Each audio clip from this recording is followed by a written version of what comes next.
Hi friends, നമ്മൾ നോക്കിക്കൊണ്ടിരുന്നത് റെയിൽവേയുമായി ബന്ധപ്പെട്ട് railway എക്സാമുമായി ബന്ധപ്പെട്ട് ഗ്രൂപ്പ് ഡിയുടെ മുൻവർഷ ചോദ്യപേപ്പറാണ്. ഈ വീഡിയോയിൽ ആദ്യ ക്വസ്റ്റ്യൻ, ബ്രാൻഡ് ഫിനാൻസിൻ്റെ നേഷൻ ബ്രാൻഡ് 2017 ലിസ്റ്റിൽ രാജ്യത്തെ ഏറ്റവും മൂല്യവത്തായ രാഷ്ട്ര ബ്രാൻഡിൽ ഇന്ത്യ കൈവരിച്ച സ്ഥാനം ഏതാണ്? 8ാമത്. ബ്രാൻഡ് ഫിനാൻസിൻ്റെ നേഷൻ ബ്രാൻഡ് 2017 ലിസ്റ്റിൽ രാജ്യത്തെ ഏറ്റവും മൂല്യവത്തായ രാഷ്ട്ര ബ്രാൻഡിൽ ഇന്ത്യ കൈവരിച്ച സ്ഥാനം 8ാമതാണ്. ഇന്ത്യക്ക് കോൺസ്റ്റിറ്റ്യൂവന്റ് അസംബ്ലി എന്ന ആശയം ആദ്യം മുന്നോട്ട് വെച്ചത് ആരാണ്? എം.എൻ. റോയ്. എം.എൻ. റോയിയാണ് ഇന്ത്യക്ക് ഒരു കോൺസ്റ്റിറ്റ്യൂവന്റ് അസംബ്ലി എന്ന ആശയം ആദ്യമായി മുന്നോട്ട് വെച്ചത്. അടുത്ത ക്വസ്റ്റ്യൻ, പ്രസ്താവനയും നിഗമനങ്ങളാണ്. ഇങ്ങനത്തെ വ്യത്യസ്തമായ ക്വസ്റ്റ്യൻസ് ഓർത്തിരിക്കുക, കാരണം ഇങ്ങനത്തെ എപ്പോഴും ചോദിക്കുന്ന ചോദ്യങ്ങളാണ്. ഇനി പറയുന്ന പ്രസ്താവനകൾ സാധാരണ അറിയപ്പെടുന്ന വസ്തുക്കളിൽ നിന്നും വേറിട്ട് കാണപ്പെടുമെങ്കിലും അവയെല്ലാം ശരിയെന്ന് കരുതി പ്രസ്താവനകളിൽ നിന്ന് ഏത് നിഗമനത്തിൽ ആണ് യുക്തിപരമായി എത്തിച്ചേരാവുന്നതെന്ന് തിരഞ്ഞെടുക്കുക. പ്രസ്താവനകളതാണ്: കാനഡയിൽ കനത്ത മഞ്ഞുവീഴ്ചയെ തുടർന്ന് കാനഡക്കാരുടെ സാധാരണ ജീവിതം സ്തംഭിച്ചു. നിഗമനങ്ങൾ ഇതെല്ലാമാണ്: കാനഡ സർക്കാർ ജനങ്ങളുടെ ജീവനും സ്വത്തിനും നാശം സംഭവിക്കാതെ സഹായിക്കുന്നതിനുള്ള നടപടികൾ സ്വീകരിക്കേണ്ടതാണ്. കാലാവസ്ഥ മാറുന്നവരെ എല്ലാവരും വീടിനുള്ളിൽ തന്നെ കഴിയുന്നതിന് സർക്കാർ എല്ലാ പൗരന്മാരോടും പറയണം. ഇപ്പോൾ ആദ്യ നിഗമനം നോക്കുകയാണെങ്കിൽ, കാനഡ സർക്കാർ ജനങ്ങളുടെ ജീവനും സ്വത്തിനും നാശം സംഭവിക്കാതെ സഹായിക്കുന്നതിനുള്ള നടപടികൾ സ്വീകരിക്കേണ്ടതാണ്. അത് ശരിയായിട്ടുള്ളൊരു നിഗമനമാണ്, അങ്ങനെ പറയാം. സർക്കാർ നടപടികൾ സ്വീകരിക്കണമെന്ന് പറയാം. എന്നാൽ കാലാവസ്ഥ മാറുന്നവരെ എല്ലാവരോടും വീടിനുള്ളിൽ തന്നെ കഴിയുന്നതിന് സർക്കാർ എല്ലാ പൗരന്മാരോടും പറയണം. അങ്ങനെ ഒരിക്കലും പറയാൻ കഴിയില്ല. അപ്പോൾ അത് തെറ്റാണ്. അപ്പോൾ നിഗമനം 1ൽ മാത്രം എത്തിച്ചേർന്നു. അടുത്ത ക്വസ്റ്റ്യൻ, മുകളിലുള്ള ചിത്രം നോക്കുക. ഗ്രൂപ്പിൽ ഉൾപ്പെടാൻ കഴിയാത്ത ചിത്രം ഏതാണ്? ഇവിടെ നോക്കിക്കഴിഞ്ഞാൽ എല്ലാത്തിലും കപ്പൽ, തീവണ്ടി, കാറ്, വിമാനം. എന്നാൽ ഈ വിമാനത്തിന് മാത്രം ഒരു പ്രത്യേകത ഉണ്ട്. ഇതിൻ്റെ കളർ വ്യത്യസ്തമാണ്. ഇവിടെ ഒരു ചിറകിന് പച്ച കളറാണ്, ബാക്കിയെല്ലാത്തിനും ചുവപ്പ് തന്നെ കളറാണ്. അപ്പോൾ ഇതാണ് ഇതിൽ വ്യത്യസ്തമായത്. ഡി ആണ് വ്യത്യസ്തമായത്. ദംഗൽ എന്ന ചിത്രത്തിന് 2017 64ാമത് ദേശീയ പുരസ്കാരം നേടിയത് ഇനി പറയുന്നവരിൽ ആരാണ്? നിതേഷ് തിവാരി. നിതേഷ് തിവാരിയാണ് ദംഗൽ എന്ന ചിത്രത്തിന് 2017 64ാമത് ദേശീയ പുരസ്കാരം നേടിയത്. എസ്.ആർ. സ്റ്റീൽ ലിമിറ്റഡ് ഹസിറ ഡാഷിലാണ്? Gujarat. S R. Steel limited Hazira ഗുജറാത്തിലാണ്. എസ്.ആർ. സ്റ്റീൽ ലിമിറ്റഡ് ഹസിറ ഗുജറാത്തിലാണ്. 10 ഇനങ്ങളുടെ മാധ്യം അഥവാ മീൻ 49 30, 40, 50 എന്നതിന് പകരം തെറ്റായ യഥാക്രമം 10, 20, 30 എന്നിങ്ങനെയാണ് വായിച്ചത് എന്ന് കണ്ടെത്തി. ശരിയായ മാധ്യം എത്രയാണ്? ഇത് കണ്ടുപിടിക്കാൻ ആദ്യം മാധ്യം എന്താണെന്ന് അറിയണം. ഇപ്പോൾ 10 സംഖ്യകളുണ്ടെങ്കിൽ ആ 10 സംഖ്യകളും തമ്മിൽ പരസ്പരം കൂട്ടുക, അതിനുശേഷം 10 കൊണ്ട് ഹരിക്കുക. ആ കിട്ടുന്ന ഉത്തരമായിരിക്കും മാധ്യം. നമ്മൾ ശരാശരി കണ്ടുപിടിക്കുന്ന പോലെ ആ സംഖ്യകളെല്ലാം പരസ്പരം കൂട്ടി എത്രയാണ് സംഖ്യകളിൽ ആ സംഖ്യ കൊണ്ട് ഹരിക്കുക. അപ്പോൾ കിട്ടുന്ന ഉത്തരമായിരിക്കും മാധ്യം. ഇവിടെ 10 ഇനങ്ങളുടെ മാധ്യം 49 പറയുന്നു. എന്നാൽ 30, 40, 50 എന്നതിന് പകരം തെറ്റായി 10, 20, 30 പരിഗണിച്ചത്. അപ്പോൾ 30, 40, 50 ഇതാണ് ശരിക്കും വരേണ്ടിയിരുന്നത്. അതിന് പകരം 10, 20, 30 എന്നാണ് ചേർത്തത്. ഇത് കണ്ടുപിടിക്കാൻ വേണ്ടി എളുപ്പവഴിയുണ്ട്. ഇതിൻ്റെ വ്യത്യാസം കണ്ടുപിടിക്കുക. 30 10 കുറച്ചാൽ 20, 40 20 കുറച്ചാൽ 20, 50 30 കുറച്ചാൽ 20.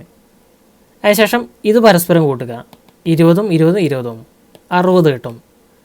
60ന് എത്രയാണോ സംഖ്യ ഉള്ളത്, ഇവിടെ 10 സംഖ്യകളെന്ന് പറഞ്ഞിരിക്കുന്നത്. അപ്പോൾ 10 കൊണ്ട് ഹരിക്കുക, 6 കിട്ടും. ഈ 6 ഈ 49ൻ്റെ കൂടെ കൂട്ടിയാൽ മതി.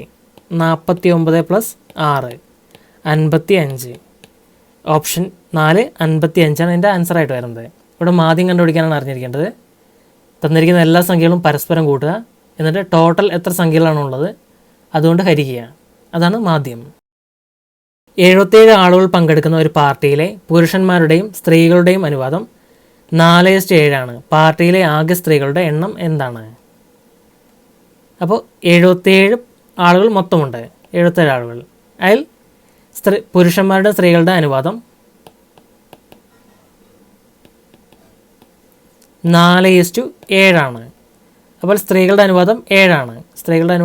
സ്ത്രീകളുടെ എണ്ണം കണ്ടുപിടിക്കേണ്ടത്. അത് കണ്ടുപിടിക്കാൻ വേണ്ടി മൊത്തമുള്ള ആളുകളുടെ എണ്ണം 77 ഇൻറ്റു 7, പിന്നെ 4ഉം 7ഉം പരസ്പരം കൂട്ടുക, 4 + 7. ഇതിന് ഉത്തരം കണ്ടുപിടിച്ച് കഴിഞ്ഞാൽ ഇതിൻ്റെ സ്ത്രീകളുടെ എണ്ണം കിട്ടും. ഇവിടെ പുരുഷന്മാരുടെ എണ്ണമാണ് പറയുന്നതെങ്കിൽ ഈ 7ൻ്റെ സ്ഥാനത്ത് 4 ആക്കിയാൽ മതി. ഈ 4 + 7 അതേപോലെ തന്നെ വരും. ഇനി ചെയ്യുകയാണെങ്കിൽ 77 ഇൻറ്റു 7/4 + 7 11. 11ഉം 77 ഹരിച്ച് കഴിഞ്ഞാൽ 7. 7 ഇൻറ്റു 7 49. ഓപ്ഷൻ 4 49 സ്ത്രീകളുടെ എണ്ണം. പുരുഷന്മാരുടെ എണ്ണമാണെങ്കിൽ ഇവിടെ 7 ഇൻറ്റു 4 വരും. 7 4 28. 290ൻ്റെയും 660ൻ്റെയും ഉസാഗ 10. അവയുടെ ലസാഗു കണ്ടുപിടിക്കുക. ഇവിടെ ഉസാഗ തരേണ്ട ആവശ്യമില്ല, ലസാഗു കണ്ടുപിടിക്കാൻ നേരിട്ട് പറഞ്ഞാൽ മതി. ലസാഗു കണ്ടുപിടിക്കാൻ വേണ്ടി 290 660. ഇത് എളുപ്പം കിട്ടാൻ വേണ്ടി നമുക്ക് ആദ്യം 10 കൊണ്ട് ഹരിക്കാം. 29 66. പിന്നെ നോക്കുകയാണെങ്കിൽ ഹരിക്കാൻ പറ്റുന്നൊന്നുമില്ല, അതുകൊണ്ട് ഇത് പരസ്പരം ഗുണിച്ചാൽ മതി. 10 ഇൻറ്റു 29 ഇൻറ്റു 66. അപ്പോൾ നമുക്ക് ആൻസർ കിട്ടും 66 ഇൻറ്റു 29. 6 9 54. 4 ശിഷ്ട 5. 6 9 54. 54ഉം 5ഉം 59. 2 6 12 ശിഷ്ട 1. 2 6 12 12 1 13. അപ്പോൾ 4 9 2 11 ശിഷ്ട 1. 1 5 6 6 6 3 9 1 19 14. പിന്നെ ഇതിനെ 10 കൊണ്ട് ഗുണിക്കാം. അപ്പോൾ 19 14 0. ഓപ്ഷൻ 2 19 14 0. 19,140. ഇങ്ങനെയാണ് ലസാഗു കണ്ടുപിടിക്കുക. ലഘുതമ സാധാരണ ഗുണിതം. 6 7 8 9 12 എന്നിവകൊണ്ട് ഹരിക്കുമ്പോൾ ഓരോ തവണയും 2 ശിഷ്ടമായി വരുന്ന ഏറ്റവും ചെറിയ സംഖ്യ ഏതാണ്? ഇതിലേതെങ്കിലും ഒരു സംഖ്യയെ ഈ പറഞ്ഞിരിക്കുന്ന സംഖ്യകൾ കൊണ്ട് ഹരിക്കുമ്പോൾ 2 ശിഷ്ടം വരണം. 2 ശിഷ്ടം വരണമെങ്കിൽ ഇതിനേക്കാളും 2 കുറവായ സംഖ്യ ആയിരിക്കണം വേണ്ടത്. ഇവിടെ ആദ്യത്തെ സംഖ്യ 608. 607 നിന്ന് 2 കുറച്ചാൽ 606.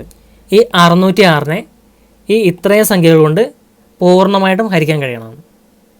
ഇവിടെ 6 കൊണ്ട് ഹരിച്ചു കഴിഞ്ഞാൽ 101 കിട്ടും. അപ്പോൾ ഇത് പറ്റും, 6 കൊണ്ട് പറ്റും. പിന്നെ 606 ഹരിക്കണം 7, അപ്പോൾ 86 പോയിൻറ്റ് സംതിങ് വരും. അപ്പോൾ ഇത് പറ്റില്ല, 608 ശരിയായിട്ടുള്ള ഉത്തരമല്ല. പിന്നെ 506. 506 നിന്ന് 1 കുറച്ച് കഴിഞ്ഞാൽ 504. 504നെ ഇത്രയും സംഖ്യ കൊണ്ട് പരസ്പരം ഹരിച്ചു നോക്കുക. 504 ഹരിക്കണം 6, 84 കിട്ടും. അപ്പോൾ 6 കൊണ്ട് ഹരിക്കാം. പിന്നെ 504 ഹരിക്കണം 7, 72 കിട്ടും. അപ്പോൾ 7 ഓക്കെ. പിന്നെ 504 ഹരിക്കണം 8, 63 കിട്ടും. അപ്പോൾ 8 ഓക്കെ. പിന്നെ 9, 56 കിട്ടും. അപ്പോൾ 9 ഓക്കെ. പിന്നെ 12, അത് 42 കിട്ടും. 12 ഓക്കെ. അപ്പോൾ 504 പരസ്പരം ഹരിക്കാവുന്നത്. അപ്പോൾ 506. ഈ 506 എടുക്കുകയാണെങ്കിൽ ഈ സംഖ്യ കൊണ്ട് ഹരിച്ചു കഴിഞ്ഞാൽ ശിഷ്ടം 2 കിട്ടും. അപ്പോൾ 506 ശരിയായിട്ടുള്ള ഉത്തരം. അടുത്ത ക്വസ്റ്റ്യൻ. ഒരു കോഡ് ഭാഷയിൽ MELT എന്നെഴുതുന്നത് 2419 എങ്കിൽ എന്താണ് TIMID കോഡ്? ഇത് ചെയ്യേണ്ട മെത്തേഡ് ഓർത്തിരിക്കുക, കാരണം ഇങ്ങനെയും ക്വസ്റ്റ്യൻസ് വരാം. MELT അതിൻ്റെ കോഡ് 2419. അപ്പോൾ എമ്മിൻ്റെ കോഡ് 2, ഇൻ്റെ കോഡ് 4, എല്ലിൻ്റെ കോഡ് I, ടീൻ്റെ കോഡ് 9. ഇനി അടുത്ത ചോദിച്ചിരിക്കുന്നത് TIMID. ടീൻ്റെ കോഡ് ഇവിടെ 9 തന്നിട്ടുണ്ട്, എമ്മിൻ്റെ കോഡ് 2 തന്നിട്ടുണ്ട്, ബാക്കി 2 തന്നിട്ടില്ല. ഒന്നാമത് 9ഉം മൂന്നാമത്തെ സംഖ്യ 2 വരുന്നത് എത്ര ഉണ്ടെന്ന് നോക്കുക. ഇവിടെ നോക്കുകയാണെങ്കിൽ ഫസ്റ്റത്തേന് റെഡിയാണ്, രണ്ടാമത്തേന് റെഡിയാണ്. പക്ഷെ മൂന്നാമത്തെ സംഖ്യ 3 അപ്പോൾ ഇതെടുക്കാൻ പറ്റില്ല. അടുത്തതിൻ്റെ 3 അപ്പോൾ ഇതും ഒഴിവാക്കാം. പിന്നെ ഉള്ളത് ഇതുമാണ്. അതിൽ നിന്ന് എങ്ങനെ ഉത്തരം കണ്ടുപിടിക്കാൻ നോക്കാം. ഇവിടെ ഐയും രണ്ട് ഒരേപോലുള്ള സംഖ്യകൾ. അപ്പോൾ ഒരേപോലുള്ള കൂടായിരിക്കും ഇവിടെ വരുന്നത്. ഇവിടെ നോക്കിക്കഴിഞ്ഞാൽ 2നും 8 വരുന്നത്, 2 സംഖ്യയ്ക്കും 8 വരുന്നുണ്ട്. അപ്പോൾ ഇവിടെ വരുന്നത് 8. പിന്നെ ഡിയുടെ കോഡ് 4 3 ഇവിടെ 4 എന്നത് ഇക്ക് കോഡായിട്ട് തന്നിട്ടുണ്ട്. ഇൻ്റെ കോഡ് 4. അപ്പോൾ ഈ 4ൻ്റെ കോഡ് ഇവിടെ ഇ ആയിരിക്കും വരുന്നത്. ഇവിടെ ഇ അല്ല ഡി ആണ് വരുന്നത്. അപ്പോൾ ഇവിടെ 3 ആയിരിക്കും ആൻസർ. ഓപ്ഷൻ 2 82 28 3. ഇവിടെ 4ൻ്റെ കോഡ് ഇ ആണ് തന്നിട്ടുണ്ട്. ഇവിടെ ഡീൻ്റെ കോഡാണ് കണ്ടുപിടിക്കേണ്ടത്. അപ്പോൾ ഡീൻ്റെ ഇതിൽ വരുന്നത് 3. അങ്ങനെ ഒരു ലോജിക്ക് വെച്ച് കണ്ടുപിടിക്കേണ്ടതാണ്. ഡാഷ് മധുരയ്ക്ക് ചുറ്റുമുള്ള പ്രദേശങ്ങൾ ഭരിക്കുകയും 13-ാം നൂറ്റാണ്ടിൽ ആധിപത്യം നേടുകയും ചെയ്തു. പാണ്ഡ്യന്മാർ എന്നായിരിക്കും ഉദ്ദേശിച്ചത്. പാണ്ഡ്യന്മാർ മധുരയ്ക്ക് ചുറ്റും പ്രദേശങ്ങൾ ഭരിക്കുകയും 13-ാം നൂറ്റാണ്ടിൽ ആധിപത്യം നേടുകയും ചെയ്തു. ഏത് സംസ്ഥാനത്തിൻ്റെ ഔദ്യോഗിക ബ്രാൻഡ് അംബാസിഡറാണ് ഓസ്കാർ ജേതാവായ കമ്പോസർ AR റഹ്മാൻ? സിക്കിം സംസ്ഥാനത്തിൻ്റെ ഔദ്യോഗിക ബ്രാൻഡ് അംബാസിഡറായിരുന്നു ഓസ്കാർ ജേതാവായ കമ്പോസർ AR റഹ്മാൻ. സിക്കിമിൻ്റെ ബ്രാൻഡ് അംബാസിഡറായിരുന്നു AR റഹ്മാൻ.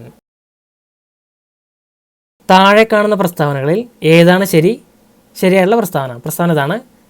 മറിച്ചാക്കാവുന്ന പ്രതിപ്രവർത്തനത്തിന് താഴെ കാണുന്നത് ഒരു ഉദാഹരണമാണ്. N2G + 3H2G 2NH3G. ബി താഴെ കാണുന്ന താപ വിഘടനത്തിന് ഒരു ഉദാഹരണമാണ്. CaCO3S താപം CaOS + CO2G. ഇതിന് ഉത്തരം കണ്ടുപിടിക്കണമെങ്കിൽ ഈ ഇക്വേഷൻ അറിഞ്ഞിരിക്കണം. കെമിസ്ട്രിയുമായി ബന്ധപ്പെട്ടാണ്. ഇവിടെ മറിച്ചാക്കാവുന്ന പ്രതിപ്രവർത്തനത്തിന് താഴെ കാണുന്ന ഒരു ഉദാഹരണമാണ്. അതായത് ഈ സംഭവം ഇങ്ങനെയാക്കാൻ കഴിയണം, അതേപോലെ തന്നെ തിരിച്ചും ആക്കാൻ കഴിയണം. എന്നാൽ ഇവിടെ നോക്കുമ്പോൾ 2NH3G അതിനെ ഈ ഒരു വിധത്തിലേക്ക് മാറ്റാൻ കഴിയുമെന്ന് തോന്നുന്നില്ല. അപ്പോൾ ഇത് തെറ്റാണ്. പിന്നെ താപ വിഘടനത്തിന് ഉദാഹരണമാണ്. ഇവിടെ താപം പുറപ്പെടുവിക്കുന്നുണ്ട്, താപം പുറത്തുവിടുന്നു.